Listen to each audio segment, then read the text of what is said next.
love history. Did your wife keep her maiden name? Man, I tried to call you. Did you change your number? What you wearing? You smell good. Thank you. Muchos thank you. Muchos thank you to Anthony Castrovince of MLB.com for joining us on our final episode of 2022. Anthony's always way out in front in the predictions game. Season's not even over, and he's making predictions for the following season. So, hey, good to see you, Anthony. I want to ask you about some of your predictions for 2023. And we'll start with a team that has set the bar very high in terms of expectations. Whenever you go out and spend the kind of money that the Mets have spent, whether Correa lands there or not, they've still spent a ton of money. Can this team possibly live up to the hype in 2023? So this will sound backwards, but if they are able to complete this Carlos Correa deal, I feel even worse about their chances of winning the World Series in 2023 because baseball has conditioned me to be leery of the super team. It doesn't work in baseball. It never works in baseball. But the Mets are obviously, they had a great nucleus to begin with. They spent a ton of money this offseason, but the context matters there where a large amount of those investments were just replacing what they were losing in free agency. They had massive, free agent departures. So are they a better team on paper now without Correa than they were at the end of the year? I'm not sure. I think they're slightly better in the rotation. They're slightly better in the bullpen.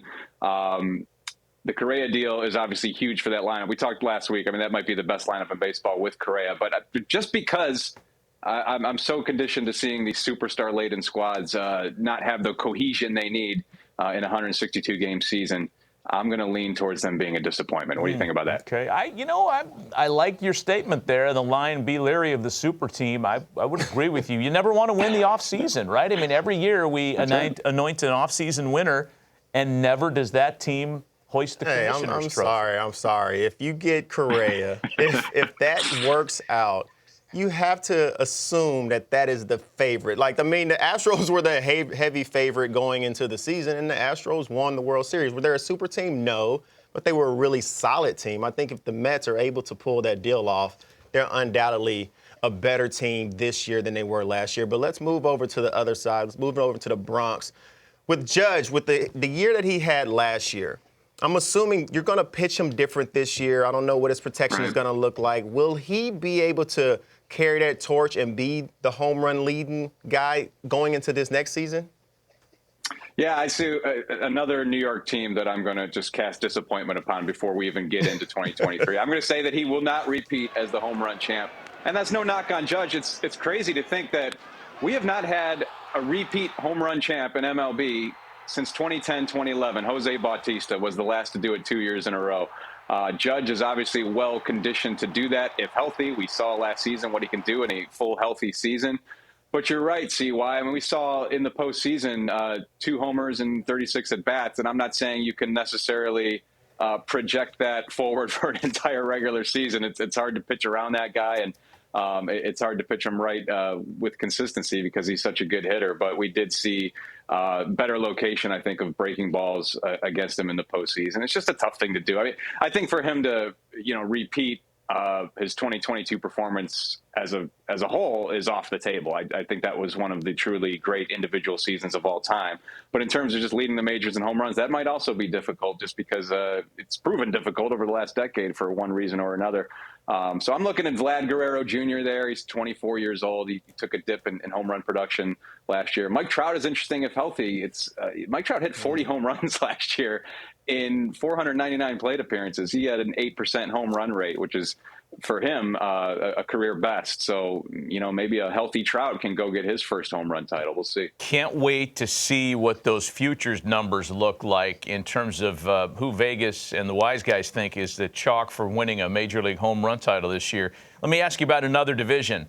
We talk about how the NL East is good, and one of any 3 teams could possibly land that one. And as good as the Mets are, they might not even be the best team in their own division. As good as the Dodgers have been of late, and it's been an uphill climb for San Diego, Arizona, San Francisco, and Colorado, the team closest to bridging that gap has been the Padres. Have they finally done enough to finally run down the Dodgers in the NL West?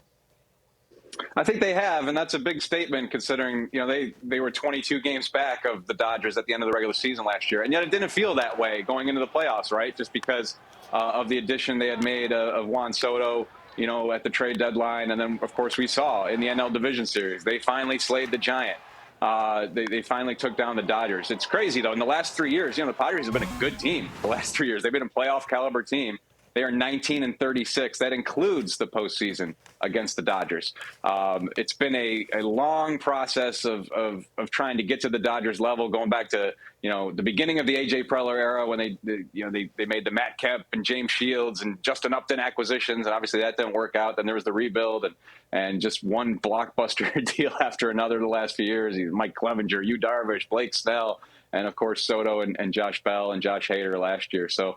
It feels like they've finally done it. I think they might even be a lot of people's favorite in the NL West, but that won't come easy. I think the Dodgers are still very good. I think the Padres do have some rotation depth question marks and perhaps lineup depth question marks, in the lower half of the lineup. So we'll see. Yeah, I think Soto's going to be a big beneficiary of the shift going away. I mean, he's a guy who can hit the ball the other way, but opening that hole up, I feel like he's gonna kill it this year. But let's go ahead and jump all the way to October of 2023. Who will win it all this year? Okay, so as I said with my Mets prediction, I'm big on just take your gut feeling and go the opposite. And my gut says, the Dodgers take a step back because they haven't invested much this winter. They've had some big free agent losses. They're finally due to be overtaken by the Padres in the division, which could only mean that the Dodgers will be the plucky underdogs going into October and win it all. This will be the year they win it all when no one expects it, because it is still a lot of stars on that club, a lot of youth, which will impact their season in a prominent way. Miguel Vargas in the infield, James Outman in the outfield. They got a couple young pitchers we will see this year, Bobby Miller, Gavin Stone. They got Dustin May and Tony Gonsolin healthy. They should be healthy at the start of the year, which is not to be overlooked. Perhaps Walker Buehler before the end of the season, which is not to be overlooked. So I feel like the Dodgers are doing the rope-a-dope on us right now by not, being in the free agent mix and spending, gobs of money. They are deking us and lulling us to sleep. And when we least expect it, they will roar to life next October. That's a bold prediction. I like that. Dodgers to win it all in a year that we haven't really talked a lot about them this fall. Let's talk later in 2023. We appreciate the time, Anthony. Happy New Year to you and your family, and thanks for joining us as always. Likewise, guys. Thank you.